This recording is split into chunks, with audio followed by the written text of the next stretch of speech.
Trending on Procyon radio and television with Sarah Agbo.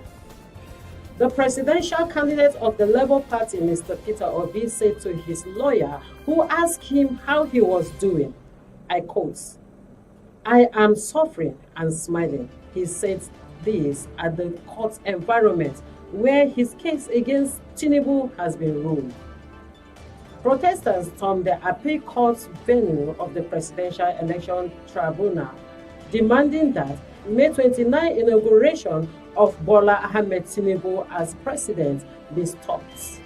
INEC conducted a better election in 2023, says WIKE.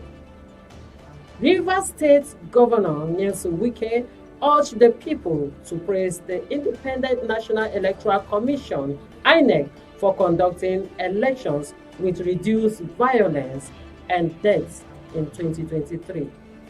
Obasanjo seen running to the podium.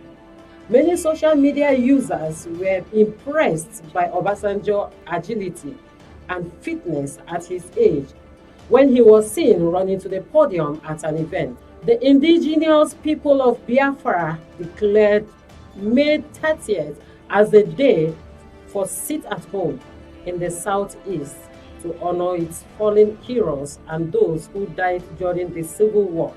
The group stated that all activities will be shut down, including health workers. Trending on Procyon radio and television with Sarah Agbo.